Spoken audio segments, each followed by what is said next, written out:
A gente precisa tomar cuidado com algumas coisas. Bom, presta atenção que eu já vou comentar acerca desse assunto aqui, que vocês estão me marcando, e eu trago meu comentário ao final. Jerônimo tirou o livro de Enoque, você sabe por quê? Não. Porque o livro de Enoque era mais importante que o resto todo. Como assim? Porque Jesus apenas estava cumprindo uma agenda que Enoque havia recebido de Javé lá atrás, que Enoque foi um dos patriarcas. Eu vou deixar ele completar, obviamente, mas já começa errado aí como quando eu escolho um livro da Bíblia e falo que ele é mais importante do que todo o resto, né? É que começa a história de Javé. Adão, Sete, Enos, Cainã, Malalahel, Jared, Enoque, Matusalém, Lameque, Noé. Enoque está aqui. Certo. Enoque foi quem anunciou ao mundo que lá na frente Javé iria mandar o Messias dele, que viria uma vez e viria outra vez. Então Jesus foi só um personagem anunciado por Enoque. E Enoque foi quem falou da rebelião de anjos, foi quem explicou toda a cosmogonia da época. Então, Enoque, ele tinha um peso muito maior do que qualquer outro profeta. Então, como agora a religião cristã ia ser italiana, era preciso sumir com os mitos judaicos. Então, assim, por isso que Jerônimo diminuir a quantidade de livros do Antigo Testamento, né?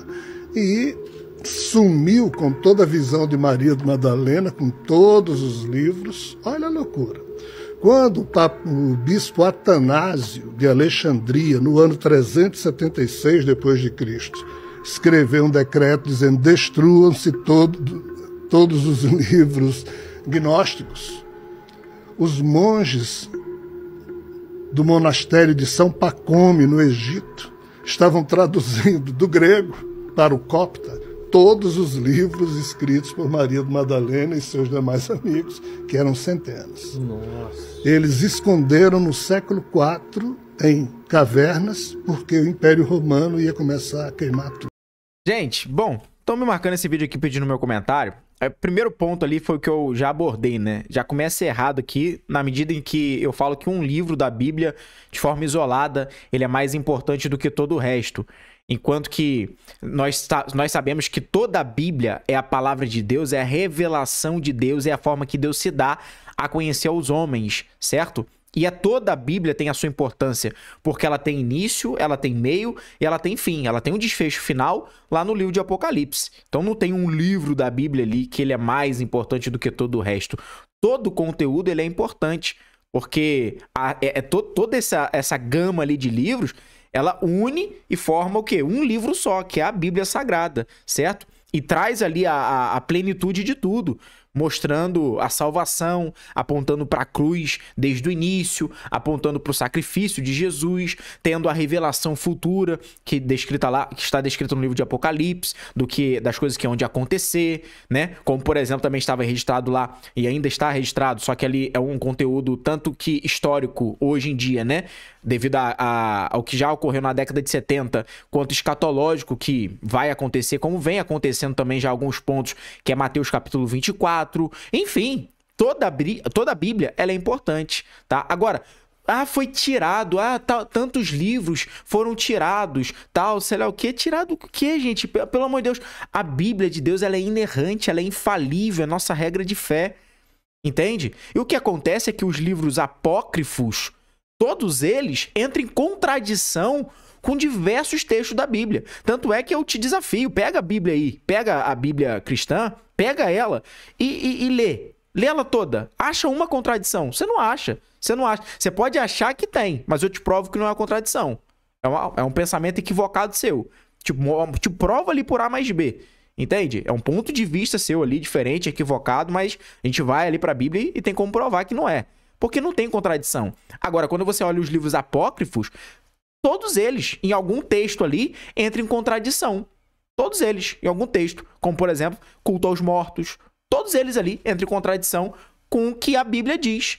E aí, como que você vai me dizer que a Bíblia é inerrante se você faz uso dos livros apócrifos? Você quer fazer uso para poder estudar, para saber algo a mais? Não tem problema. Pode fazer, deve fazer. Sempre com muito cuidado. Sempre com muito cuidado. E sempre pensando que o quê? Ele não é divinamente inspirado pelo Espírito Santo de Deus. Foram pessoas comuns que elas mesmas escreveram.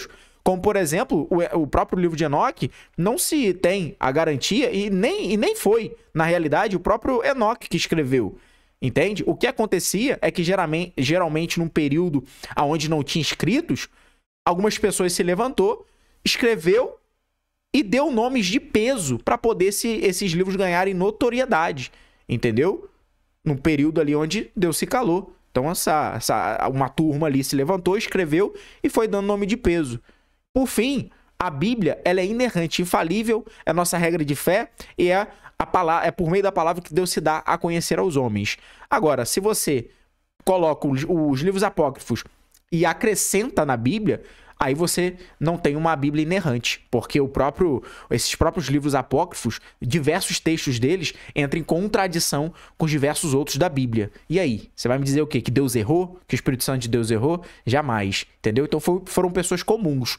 A Bíblia é inerrante, por quê que a Bíblia é inerrante? Aquela dos 66 livros. Por que ela é inerrante? Porque foi divinamente inspirada toda ela pelo Espírito Santo de Deus. Foi diversos homens que escreveram, porém, o autor é um só, o Espírito Santo de Deus. E por isso, ela se torna inerrante. Amém? Bom, e para você que chegou até o final, eu tenho um grande presente para você. Se você quer ser uma pessoa que não quer ser levado por qualquer vento de doutrina, por qualquer coisinha aí na internet, ou por qualquer coisinha que a pessoa falar, eu te incentivo a estudar a Bíblia. E, na verdade, te incentivo principalmente a saber dos 13 principais assuntos que todo cristão deveria saber para ter uma caminhada feliz, plena em Deus. Bom, quer ter acesso a isso? Isso é o meu discipulado. Nesse discipulado eu vou abordar com você esses 13 principais assuntos. E para você ter acesso é muito simples. Entra aí no meu perfil, clica no link da biografia, é o único link que você vai ver ali, é o link do meu site. Clicando, você vai entrar no meu site você vai clicar no botão Meu Discipulado e vai conversar diretamente comigo e a gente se vê lá do outro lado. No mais é isso, estamos juntos, somos um More Bible, mais Bíblia.